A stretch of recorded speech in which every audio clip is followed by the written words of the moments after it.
On behalf of the director of the Edmund Gordon Institute for Urban and Minority Education, Professor Erica Walker, and other members of the Gordon Institute for Urban and Minority Education, I welcome you all to this space. We are so glad that you are here. We know that the number of folks in the room will be multiplied by those who will watch this later. I want to implore you all who are part of this conversation to start tweeting and sharing and Instagramming all the genius bombs that are to come from these brilliant sisters after all the work talks about the significance of the intersections of racial literacy and media literacy. And so we must not just soak in that knowledge, we must embody it and practice it. So get your thumbs ready and all that.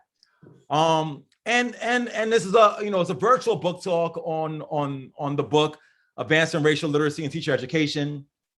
The two scholars you will hear from today are not just brilliant academics, but, powerful intellectuals that I am humbled to call sisters.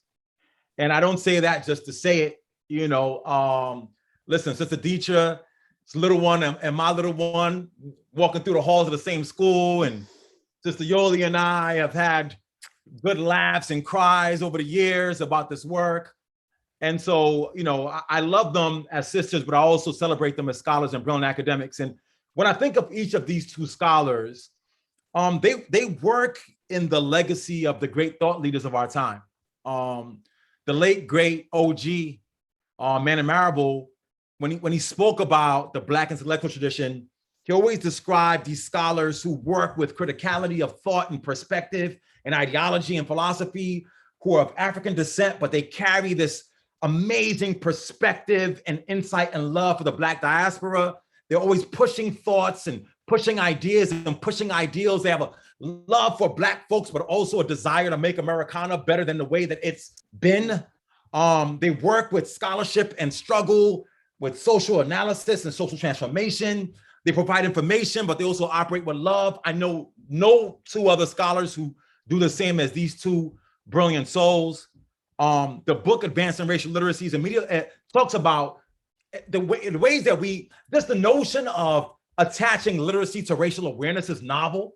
For these two scholars to advance that work by incorporating and merging it with the kind of work in media to bring new generations and new ideas and new tools to the work of advancing racial literacies is just mind-bogglingly brilliant. And they are the type of scholars that I name as ratchetdemic, right? That they exist in these interstitial spaces with power to create new thought and ideas. They can't be boxed into one field or the other. Sister Detra is an English educator, but a literacy educator who works in technology education, who works the MSc department. Sister Yoli does self-work and poetry and scholarship and English and racial awareness. Like they're so genius that they can't be defined, right? That the boxes of academia does not have the ability to contain the type of scholarship that these sisters bring forth. And so you are in for a treat, you're in for scholarship, you're in for thought, but you're also in for just watching two brilliant souls build with each other. And so I will now give their formal bios and then hand the proverbial mic over to them. Dr. Yolanda Sealey-Ruiz is an award-winning professor at Teachers College, Columbia University. Her research focuses on racial literacy and teacher education, Black girl literacies, Black and Latinx male high school students. And just to go off the thing, like her bio says that, but she's also a scholar who works at like a focus on leading with love in all you do. She is that. She works in K through 12 and higher education school communities. She was in Two Fists Up with Spike Lee. She's all the things. Sister Detra Price-Dennis is an associate professor of education in the Department of Math, Science, and Technology at Teachers College, Columbia University. She works in the Communications, Media, Literacy, Technologies Design program and brings a healthy dose of an understanding of literacy to the work in that program and beyond. She's a co-founder of Just Lit, which is a media-based project that brings multimodal resources about literature, media, social change, and education into the world. She's an ethnographic scholar. She's thoughtful, she's brilliant in many ways. And without further ado, Dr. Detra Price-Dennis and Dr. Yolanda Sealey-Ruiz. And can we say thank you to Dr. Christopher Emden? Someone Yes. put in the chat that ratchetdemic changed their life. And brother, I cannot wait for us to be in community for Lincoln Center. Thank you for that opening to discuss ratchetdemic, and for Jose in the brilliant way that he thinks, perhaps for Detra and I to be in community with you to discuss Ratchetdemic. Y'all hear that? Pass the word. It's going to be coming Oh yeah. soon. Save the Thank you, date. We don't brother. have it yet. We don't have it yet, but save it. Brother, thank you. I love you deeply. Thank you for that All love, all introduction. love. Yes, absolutely, Chris. That was beautiful. Ah, That's an introduction. I feel like we just should take that clip and carry it with us everywhere. Detra, that's exactly it. And That's also, Chris is up the game in a way that I don't know if I'm up to, because I'm like, if I can't introduce people with that kind of joy, I need to just pass. Right? Hey, Like, listen, hello. not everybody that means a deserves lot. that introduction. That's what it is. Oops. Okay. Right there. All right. I'm ready. I am ready. I want to give a shout out to Jose. Can we let Brother Jose say something for really being, and Sister Veronica Holly and our family at UMA, Sister Erica Walker, Detra, right? I mean, just Yes. taking a moment to thank our TC family, specifically the Institute, the Edmund W. Gordon Institute for Urban and Minority Education. And, you know, Brother Jose Vinson, who is a up and coming doctoral student in policy. So we just want to acknowledge, right, Detra? Absolutely. This doesn't just happen. And Veronica has been such a just beautiful spirit behind the scenes through everything that was happening COVID. She never let the ball go. Every email thread, just want to circle back. We got a date. So I just want to say, you, Veronica. Thank you so much for believing in the work and creating a space. And I know when we were talking about this in the spring, we thought we would be together in person. But we certainly appreciate those of you who could, peel some time away from your life and your families and your friends and other obligations to hang with us tonight. So we're definitely super excited to engage with you. Why don't we get started? What do you think, Dee? All right. Yes, we can go ahead and jump right in. And there are those gray boxes. Be damned with them. They haunt you. No, they haunt us. They haunt us, but that's okay. We're going to work with it. And we ask for the audience just to have grace with us and with Zoom. And sometimes when Detra and I present, which is Detra really designed this quite beautifully in Canva, it doesn't always communicate with Zoom in the best possible way. So I will do my best to be my eyes for Detra, who is navigating the PowerPoint, the presentation, and I may say, Detra, we need to move the box a little bit, or I might have to interpret. Yes, or just, let me know. Is the box okay now? It's good enough. It's not covering anything. Okay, cool. Yeah, it's the Zoom box. It's the strangest thing. I don't know why it does that, but anyone, we can troubleshoot later if anyone has any ideas. Oh, right. Okay. Anyway, just kind words. Thank you. All right. So we're home for this talk. We've had the opportunity, as Yoli has shared, I feel like all these times blend together, to have a little bit of a conversation with people that we don't get to see all the time and talk with and love on. And so to be able to talk with this community feels really great for us because we're home. And so we want to spend a little time highlighting some of the key ideas from the book, particularly for those of you who may not have read it yet. Engage in some discussion, and please feel free to use the chat. We can use that just as we've been doing, and then we can use the chat or Q&A to engage in some questions. But we want this to feel more interactive than us just talking at you. We really want to be able to engage with you around some of the ideas. Anything else, Yoli, to add to that? No, that's beautiful. Rudy was just saying he can work, perhaps for the future, he can work with us on getting the gray box to go away. Yes, Rudy. I'm telling you, this is why it's good to see you here, Rudy, because this does happen to me every time. Thank you, Dee. All right. Oops. Okay. So our book, Advancing Racial Literacies in Teacher Education, is kind of made up of a foreword, an introduction, 4 chapters, and an afterword. And each chapter has reflection questions sprinkled throughout it. And beginning in chapter 2, we start to unpack a framework that we talk about as racial literacy for activism, and how that can provide an entry point to not only teacher educators and pre-service teachers, but even people in the classroom to use these ideas with your students. And we give examples from K-12 classrooms of what this work has looked like over the years for us. We are so excited. We've already started thinking about how to be in conversation about the framework in more depth. But because of time tonight, we will probably just gloss over it, knowing that there will be more opportunities to engage with this community a little bit later around some of those ideas. And of course, if people have questions, we can always go back to some of those questions. Yoli, any thoughts to add to that? No, this is great. Okay. So there's some foundational principles that are really important for us to share as we started thinking about this work when Yolanda and I came together to really, conceptualize what is it that we want to say to the world that will start a conversation. And we see this book as a conversation, as a way to get started thinking about what could it look like if we sat at the intersection of these two fields, racial literacy and digital literacy, and what would that mean for moving forward an agenda that would promote racial equity and social change. And so some of the grounding principles that we thought about a lot in the beginning of writing this book is that we view literacy as a social practice.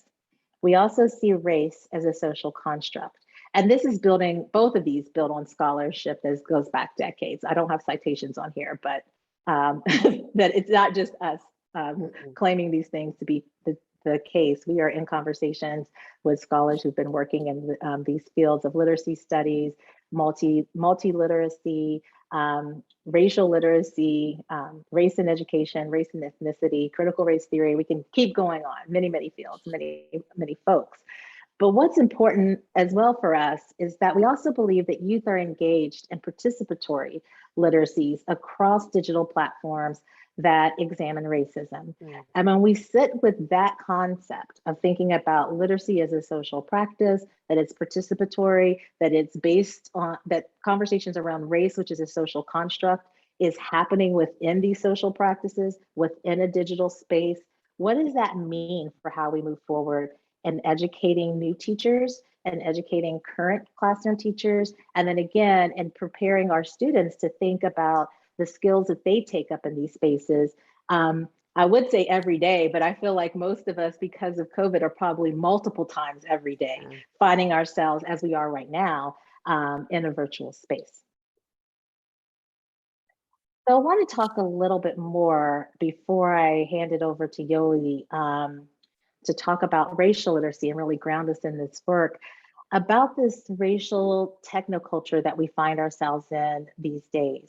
And I'm not sure how many of you came to know about Breonna Taylor, but I learned about Breonna Taylor on Twitter, and then later saw many posts about Breonna Taylor on Instagram. And so the types of conversations around Black Lives Matter, Say Her Name, racial violence, racial justice, that work, for me, I find most vibrant and most informative in social media spaces. And many of our students are developing content to talk about what those ideas mean for them in their lives every single day. Many of our families and our teachers and our administrators and our faculty are engaging sometimes with this content. They're disseminating this content. They also may be creating this content every day without us taking a pause to think about what does this mean and how does it inform the interactions that happen when everyone gets together in a school space. And so just recently, literally within the last 48 hours, I've seen these two headlines. A young Black girl was arrested in a school in Hawaii over a drawing that upset a parent. A 10-year-old girl was handcuffed and taken out of her school. And so this intersection of the type of racial trauma that children are experiencing is being circulated and recirculated in digital spaces among youth, but also among families of color, in this case, Black families, saying, can this happen to my child at my child's school? Are we really handcuffing 10-year-old kids in schools over a drawing? Black students, I don't know how many of you saw this last week, were suspended after protesting a white student waving the Confederate flag. The Black students got suspended for that. Again, this information circulating in social media spaces. CRT, the Central York School District, with the young students who pushed back really heavily and got books reinstated in their school after their school district restricted the type of books that they can read. The majority of the list that was restricted were of authors and illustrators of color and had topics that dealt with identity, religion, race, social class. We can keep going down the list. Any identity marker that may push back against the system of oppression was virtually eliminated from their school curriculum. And then just this morning, I saw a clip circulating on Twitter of a high school teacher, high school mathematics teacher in Riverside, California, dressing up in very stereotypical ways in her classroom with Indigenous students present, and then dancing around. I didn't embed the video because I didn't think we needed to suffer through seeing that, but I put a clip of it up that even this morning, right? An Indigenous young man filmed this so that he could also put this out to share that sitting in math class, this is what his teacher was doing.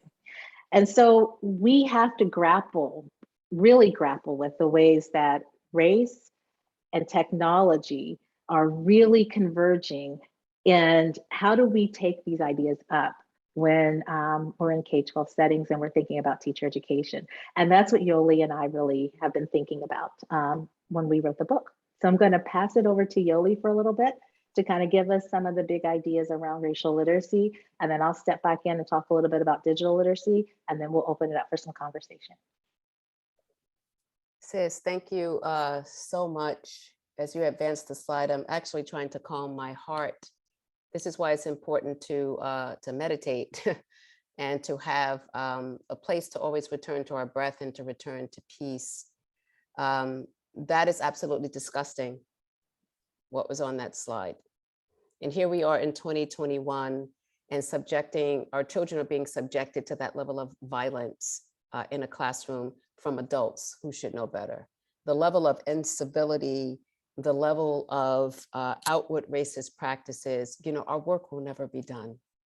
But as Detra said, we do believe in teachers who want to get it right. We do believe that there are some administrators and some folks who are running systems who want to get it right. And the idea of this book, of us coming together, was to help give teachers a language, to give them frameworks to work with. And so many of you have seen this framework of mine. I always give props to Brother Dr. Angel Acosta for helping me visualize it. But I want to say that my racial literacy development model, quite frankly, is this.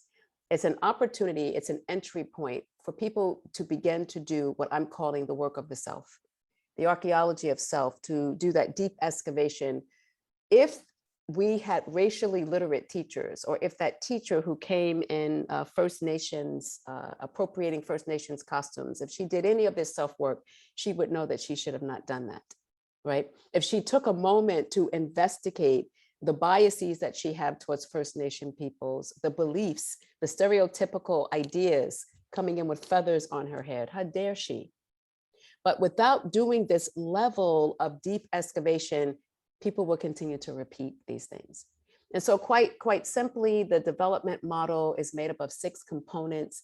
Each of these components are, and Melissa knows this because I'm doing this work many years with the DOE, or their own, is their own workshop experience. And so there are 6 components of racial literacy development and 3 tenets.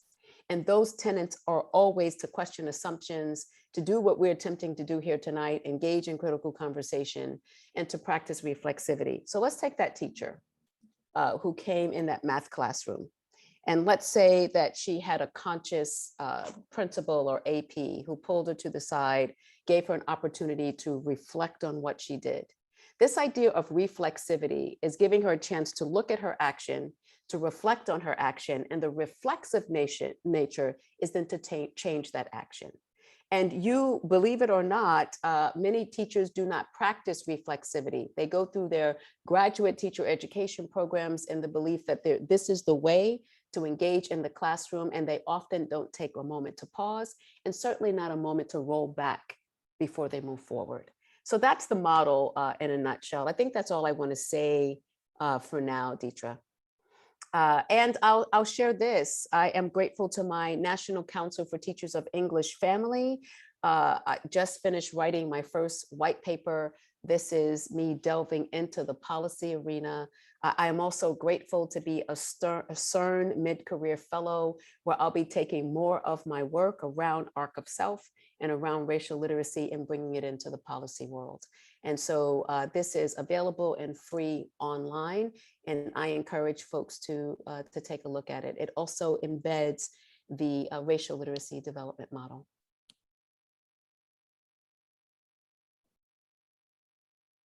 Yes, Yoli, I am so excited about that piece because it's so accessible. You know, it's so accessible, and it'll be in the racial literacy book edited collection that'll be coming out from NCTE hopefully next month.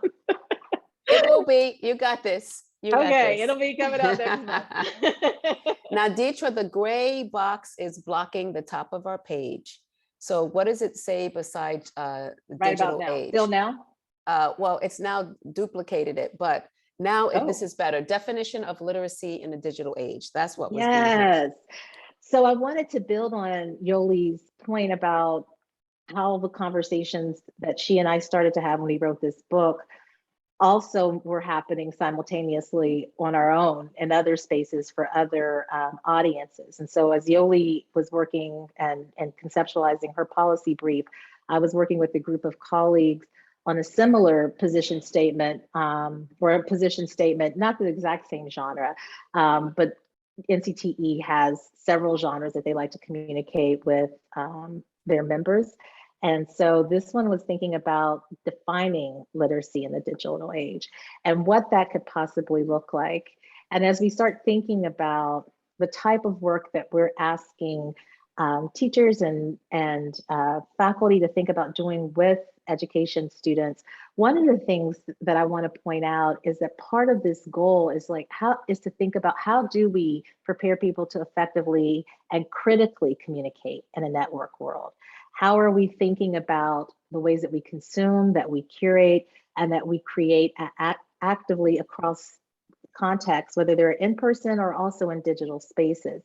And the advocate part is really important, because part of the work that we're talking about in our book is how do we take what we're learning and the racial literacy skills and practices that we're developing and use them towards social change. So what does our model for advocacy look like? And so this definition work that I was able to engage in with really incredible colleagues from around the country really also helped anchor me in thinking about what our work could look like in the book. Oh, well, I didn't mean to necessarily link off yet, but yes, it is. It is definitely available online through NCTE's site. Both the policy brief that Yoli wrote and the position statement. But what that position statement really helped me understand, and thinking about over the last decade of work I've been doing in schools and also with teacher education students, are what are some of the issues that get in the way of enacting that work, that definition of literacy in the digital age. And so some of the things that get in the way are technology is often treated as a standalone course in our pre-service programs, if there is a course at all. But there's a presumption that the students that we're working with now, many of you probably heard the term digital natives, that they understand digital pedagogy. And so there was a really big assumption probably 8 years ago. I would hear people say, oh, the students are on the phone all the time, they're on social media all the time, they know how to use Facebook, so they know what to do when they get in the classroom with students. And that misnomer really led to lots of missed opportunities to engage students, not only in theoretical conversations about what it means to have an online or a digital pedagogy, but to give them practical ways to think about moving across face-to-face interactions and then more hybrid interactions, and then also more virtual computer-mediated platforms. And so all of us, the past is it 2 years, y'all? Yes. Like time has shrunk. Almost 2 years because of COVID, but most definitely during spring of 2020, we saw what happened when that gap was never filled. You know, we had emergency remote education. And when I would hear people say, oh, this online learning isn't working, I would always stop and say, we have yet to experience online learning. That hasn't happened. We have only experienced emergency remote education. And partly is because a lot of the assumptions that we have, we've been working with our pre-service candidates. And also one other last issue that gets in the way well, there's so many, y'all, but I'm just going to keep it to this page, is that we have tools that drive decisions that people are making around instruction, instead of really putting our pedagogy and what's best for our students first, and then deciding what tool can I leverage to best meet the needs of my students. So often we will hear people say, oh, I'm just going to do something with Flipgrid. And when I ask, well, why are you using Flipgrid? Because that's what I have, right? Sometimes that's true, like that is what I have. But oftentimes there hasn't been a thought about the pedagogy first, the instructional strategy first, the learning that we want to occur first. And so sometimes those issues, when we don't foreground pedagogy and learning and meeting the needs of our students and only the tools, we don't give people necessarily the tools they need to actually engage in this work in a sustainable way. It's just what you experience that workshop. And then once that's gone, there isn't enough knowledge base to kind of push forward to the next thing. So we want to think about what happens if we move away from digital tools as products. What happens if we start thinking about digital tools as process and not just product? What happens if we try to interrupt discourse that positions technology as an add-on? It's the last thing that I have time for. I'm always nervous if I don't see professional learning opportunities that marry technology with whatever topic is happening. Like, I can't imagine moving forward that we would offer any type of professional learning that didn't have a really thoughtful, engaged digital pedagogy attached to it, given what we all just experienced. We also have to completely move away from and interrupt as many ways as we need to people that are dismissive of youth culture and the type of brilliance that young people are showing us that they are capable of doing, particularly as they are creating content to either uplift each other, to celebrate who they are, to advise and mentor each other, sometimes to disrupt and dismantle systems of oppression that are happening to them, but sometimes more importantly, to also expose the racial trauma that they are experiencing at school. And so when we hear our colleagues or other people in our family or our friends or even our, anyone, right, say, oh, those TikToks, that's nothing, or, these kids are on Instagram, they should be reading a book. We have to expand our notion of what texts are and what it means to be a productive, effective citizen who's communicating in a multimedia world, and not dismiss what youth culture is presenting, because there's so much for us to learn from them that can actually impact the work that we're doing with them. And the last piece I'll say with issues is to sincerely move away from positioning technology as a reward or a punishment. And was it last week, Yoli, we were having this conversation with some beautiful colleagues at Ohio State, and I had an email had a conversation later that evening with someone who was on the call, and she said, my son, or I can't remember if it's son or daughter, my child came home and said, today we got to use the iPads because we were good. And she said, we just talked about that in the call. And I said, yes, it really does happen. There's a lot of positioning, a tool for learning, a tool for expressing yourself, a tool for really engaging and reaching the world to help them see what's happening in your community, to share ideas, right? A tool that is so powerful is used as reward or punishment for compliance, not education. And we really want to be careful moving forward how we can work to disrupt and change that. I feel like all of these things have to kind of go hand in hand, and I wouldn't rank them. They're all important to think about doing, honestly, simultaneously.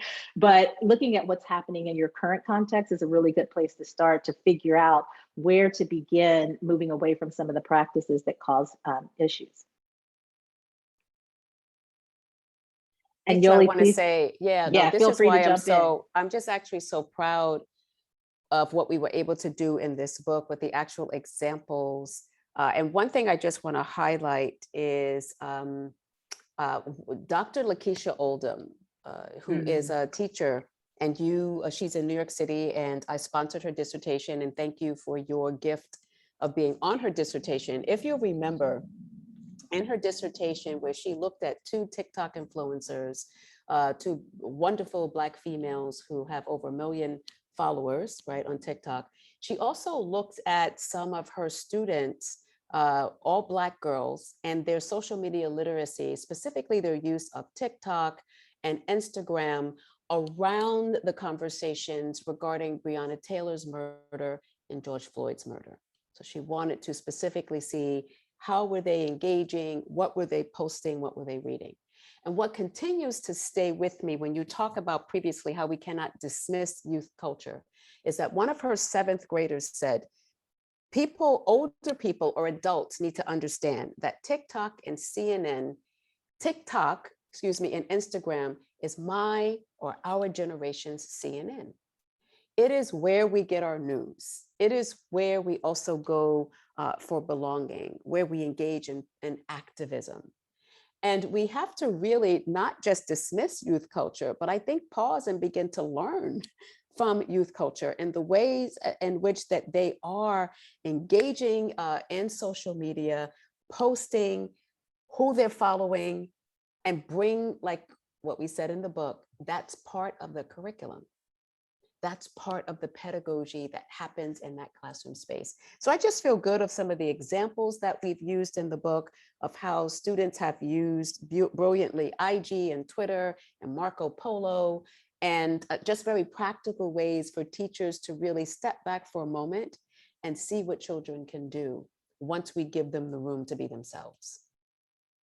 Absolutely, Yoli. And I feel like everything you just said speaks to why we need to look at this intersection of racial literacy and digital literacy, because across some of the ideas we have here, and you just named other ones, so often race is framed as the problem instead of white supremacy and racism. And so, we can't talk about race. It's not a good thing to talk about race. We need to flip that and not frame race as the problem.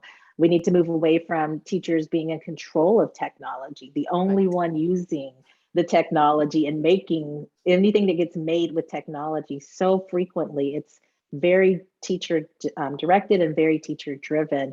And that puts our students, which, we understand we were in emergency remote education, but that lack of preparation to think about how students can engage in technology to create, positioned our students as consumers of technology. And so for so many months, our students were just consuming massive amounts of information with little engagement, very little interaction, and very little creativity on their end. And so we want to think about how can we, move away from those types of practices and start looking at other things, other ways that we can center students' inquiries around race, around developing their racial literacy, around addressing issues that are happening not only in their home community, but in their school community. And I think so frequently, we can chat about this later, but so frequently when we do this, when we sometimes see this type of work done, students are asked about their community. What do they want to change and address about their community, maybe where they live? And what I would invite people to do is let's start a little closer to home. Let's look at our school community. Right? Let's look at the place where students are spending, sometimes up to 8-9 hours a day. What is it about that space and the way that race is codified and enacted upon them, projected on them, that may make them feel marginalized, may make them feel like they don't belong? Or what are the ways that race and identity are celebrated and seen as a space of joy, seen as a space of brilliance, right? And so I think there's a way for us to ask those questions of students that really focus on their learning community, the school community. And then we can also move out to other spaces. But so frequently I see that skipped over. And I see it skipped over in teacher education too, in higher ed, not looking at the actual higher education, the space where that's happening, the school, the college where that's happening. So I think we can learn a lot if we were to really stick a little bit closer to home before we went out a little bit more with our students. We wanted to open up a conversation with everyone in one of two ways. I'm going to put a link in the chat because so many of you who are on this call today are obviously invested in this work, have been thinking about this work, have been engaging in this work. So I just put a link to a Padlet that we've created. And we want to think about how do some of these ideas show up in your context? And so we know there are some of you that are going to hop on this Padlet right now and just go to town. We invite you to do that. We also invite some of you to use the chat to start sharing information so that we can we know not physically hear your voices, but get your voices in this space as well. And the first place we want to start is what are some of the promising practices that you are doing or that you see happening in the spaces that you're in right now that kind of take up the ideas that we've talked about with racial literacy and digital literacy? Because we have, 40 some people on this call right now, brilliant, engaged people doing this work, that we could crowdsource this right now on this call tonight and get a sense of what's going well. We And won't I'd be able to also- crowdsource this though, Detra, until we move the box because it's blocking our QR Oh, the code. QR code. Okay. Thank you, well, I also put Ranisha, it for in the letting chat. us know. Thank you. Yes, the Thank link is you. also in the chat, so you can get it either way. Thank you. Sorry right, to got interrupt it? you. I just didn't want anyone to lose an opportunity. No, Yeah, no. and now it's clear. So this is a You beautiful got it? thing. Yeah. Yay. Okay. Yes. And let me know if it doesn't work. Every time, of course, because it's from my account, whenever I try it on every device, it works. But it might not be the same way for other people. So let me know if you cannot access it. But one of the other things I'd also invite you to do is, if you have an example, if you have a syllabus, if you have a website, put it in there. Put everything on there that you could possibly think could help and grow someone else's practices in these areas, particularly as it sits at the intersection of racial literacy and digital literacy. And Yoli, I'll let you chime in or ask you to chime in as well. No, this is beautiful. I'm just excited. I want to go to the Padlet and see Melissa's asking for a link. Okay, I'll put it in the chat. That she can access, and that gray box keeps coming up, and Rudy's definitely going to help us the next time around. But people should be in at this point, and Detra thank you, Detra, so much for putting it in the chat. I'm in You got it right now. Yeah. Yay. And just not seeing much yet, but hoping that folks will take the next minute as we look at the time to just start populating it. Yeah. And then the next question we'll ask you to think about as well, as you're putting in your promising practices, we don't want to miss the opportunity for us to have an honest conversation about what are the barriers, what is getting in the way of doing this work. Because sometimes that conversation, sharing those barriers, particularly if you want to share barriers and then pose a question, we can really open it up and start talking about, has anyone else experienced that? We can obviously share from our experience in teacher education and in our research around this work. But again, having this many incredible people on the call, particularly looking at who's in the audience, we can keep growing and expanding what could be possible. So we invite you to think about those two things. And we're going to pause here for a minute to really take up any questions or ideas that are showing up in the chat or the Q&A. And there Yoli, is one. There is one in the Q&A. go for it. Let me go ahead and read it. Yeah. No, let me go ahead and read it. Yeah, because if I open Dean. it, it'll put up more boxes. So I don't want to click on anything. Sure, let me go ahead and read it, and then you share your take on this, and perhaps we can tag team it together. Thank you, Sarah, for your question. She asks, how do we have these conversations in real, authentic ways when the opposite side is so viscerally full of anger? Example, our DEI, diversity, equity, inclusion team at school has rebranded to the wellness team because of threats from local parents. Subversive erasure of marginalized identities is real. Like the mentality of them seems to be, we accept that diversity exists, but where you're not allowed to talk about it. I could start with that. And this is where we need folks to have some courage, because I'm just going to go to James Baldwin really quickly, right? In 1963, when in a talk to teachers, he said, if you are going to advocate, at that time, we were talking about Black children. If you're going to advocate for them, then you must expect resistance. What we are seeing now, it may be labeled as the critical race theory debate. This has been a perennial struggle. As long as Black children, and by extension, brown children, have sought to be educated fairly in schools. Markedly since 1954, Brown versus Board of Education, there have always been resistance to that. And so this is where that, for me, the self-work comes in, right? As the teacher, as the supporter, as the advocate, where are you in all of this to be able to create grassroots groups, to be able to hold conversations with teachers, and to strategically figure out, how do you approach this? understand that those parents are acting out of fear. Most folks, when we see this reaction, they call it the culture wars, critical race theory. This really is about fear. And in part, the fear of attention, or the fear of what is it? Monies shifting from their own children to other children. The fear of losing the grounding that they have. And make no mistake, we're not going backwards. So COVID has shifted things permanently for us. And so parents, particularly parents of privileged status, where more and more, because there are billions of dollars coming out of Washington, targeted for equity, healing-centered education, trauma-informed education. And suddenly these parents, where their children have always had the privilege, schools have to shift, whether they call it social emotional learning, diversity, equity, inclusion, and belonging. And so you have to expect that they're going to resist. The question is, what are we doing? What are we doing to push back on it? And to say that this is not about politics, this is about humanity. I say the same thing over and over, and I'm going to keep saying it until we get it, that this is about humanity. Dee, what's your take on that?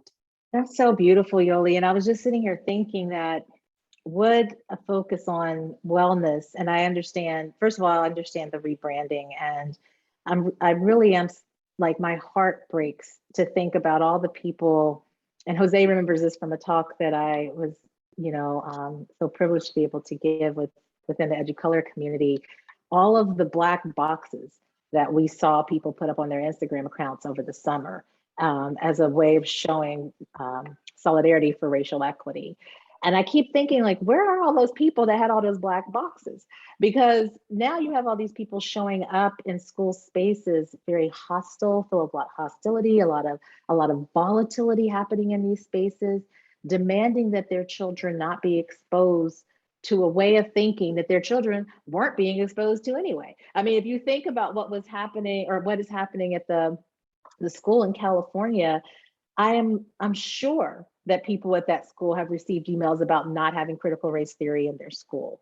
I don't think they're in jeopardy of that, given how the teacher was behaving. And I think, Yoli, everything that you said is absolutely right. Fear is at the heart of this. And I didn't play the clip, but saw some transcripts of Condoleezza Rice's remarks. And that's always, always a really interesting rhetorical device to have someone, a person of color, particularly a Black woman, come on and speak against. It's called colonized mindsets, or it's called the buffoonery that happens when people are paid. Sis, I mean, it's. We said radical honesty, didn't we, Yoli? Radical honesty. And listen, of course, she can have her own opinion. She may believe this, but we also know that that is a trope, that you get someone who is of high standing, who, looks Black, looks Latino. Yes. That's an old Absolutely. trope. And the thing that keeps getting missed is this notion of, well, we don't want white children to feel bad. Of all the examples I just gave you from the last 72 hours, the last 2 weeks, there aren't examples of white children feeling bad in any of those. The Confederate flag wasn't meant for white children to feel bad. The teacher dressing up that way wasn't meant for white children to feel bad. Banning all those books wasn't made for, none of those things. That was never the goal, nor was it the goal. Having an honest conversation so that students can really think about what happened in the past that was dehumanizing, that looked at how systems connected to patriarchy and sexism and homophobia and racism and ableism, the intersection of those systems pushed people away from their humanity in schooling spaces, so that we could ask students to play slave catcher when they're 5th grade, which happened in Virginia and happened in New York. So the practices that we have examples of show us who was being harmed. And so that's the piece, that the evidence that we have shows us who was experiencing the harm. And it's always been the students of color. And so I think what Yoli just said, trying to have a conversation about where fear is driving this and where is justice. And I know I've said this a million times, but this notion of diversity and equity without justice is not diversity and equity. You cannot have equity without justice. So if we're gonna use these terms, the justice piece has to be a part of it. And not as a reactive, but as a way to create a community where everyone can feel like there's a space for them to thrive and be their best selves and reach the goals that they have and the dreams that their family and their ancestors have for them. Because it's larger than just the people who are there right now. You know, it's larger than all of us. I'm always thinking, and I hope everyone on this line can ask themselves the question. One of my former students, Dr. Keisha McIntosh, has me think about what kind of ancestor do I want to be? Like, how am I someone who's chosen to serve in education? I chose this career as a service. What do I want to be said about me when my days are done? Will children feel that I did the best that I could for them and for equity?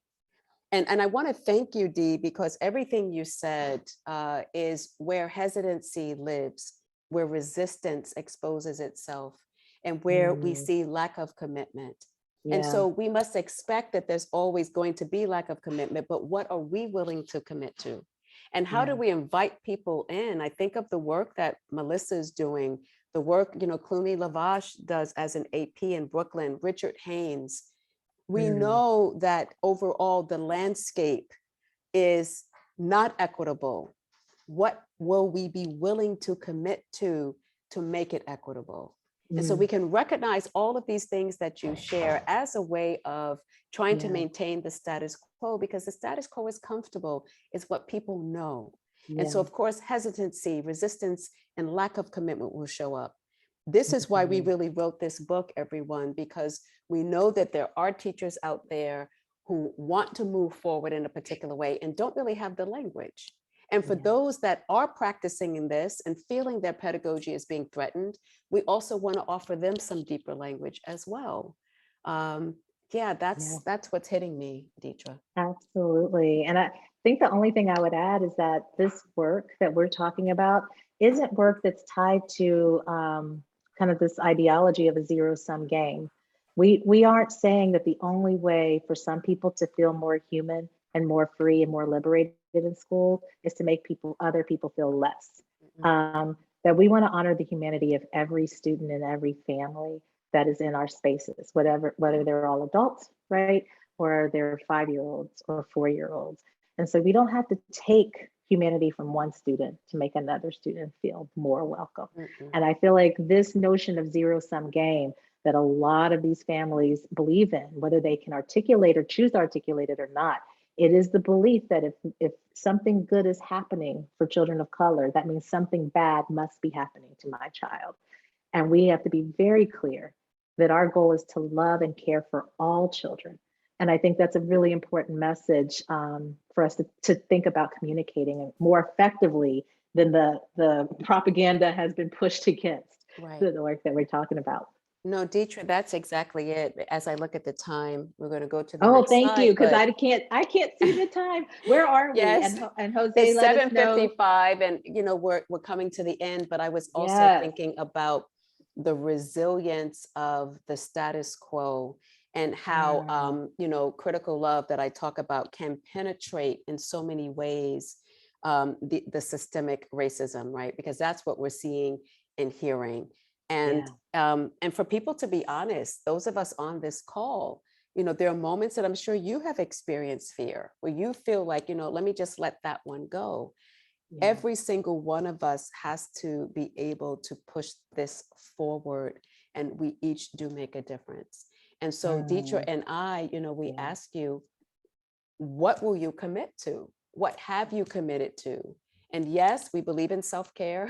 When it becomes too much, you got to learn how to rest. But make no mistake, the movement, which is under protectourchildren.org, which is sending out consent forms in multiple states of telling parents to sign this consent form for your school, not to talk about, and it's not just race. They don't want you to talk about ethnicity, sexuality, don't talk about the Holocaust, don't talk about gender, don't talk about enslavement, don't talk about Japanese internment camps. So in effect, we have to really see that this is becoming closer to censorship, right? Then it really is about let's not make people feel bad about talking about race. And so it's important that each of us be aware of how well structured and well funded the movement is, and to be Absolutely. able to stick to our equitable pedagogy to help resist it. That's the best way that we can resist it, through how we teach and what we say and how we treat our children. Absolutely. That's beautiful, Yoli. No, you're beautiful. I was just going to skip through some of these to see. Yeah, the Maybe only can thing you I go would like back to the add. racial literacy for activism? Can you go back to the model, Detra? Because that's so Yeah, brilliant, really, of you. And that grew out of the classrooms that you were in over the years and the work that you've done with students. Can you just take a few moments to share this? Because this is a highlight of the book. yeah, I think part of what we were really trying to figure out is how do we take ideas from racial literacy and digital literacies and activism and social change and kind of marry them, right? How do we put them all in a pot and, stir them all up? And this framework doesn't have to be hierarchical. It's more cyclical and in many ways reciprocal, but we really want to think about how are we helping our students identify and disrupt spaces in their life where racism is happening? How do we ask them to engage in critical inquiry around the questions they have about race and racism? How do we sustain reflexivity for ourselves and then also teach our students strategies for them to start, being able to pause and recognize when they're going down a path that might be dehumanizing to another person in the classroom or causing trauma or doing violence to someone else by their actions? How are we giving spaces for students to disseminate content that they are creating about like these multimodal artifacts, very similar to the ones that we see in social media spaces now? Where do we create space in the classroom to draw upon those digital literacy skills that students have? We don't necessarily need to all have classroom TikToks, but if we know that students have editing skills and practices that they can storyboard a 1-minute video, how are we drawing on those skills and that knowledge and those practices when we're asking kids to engage in work?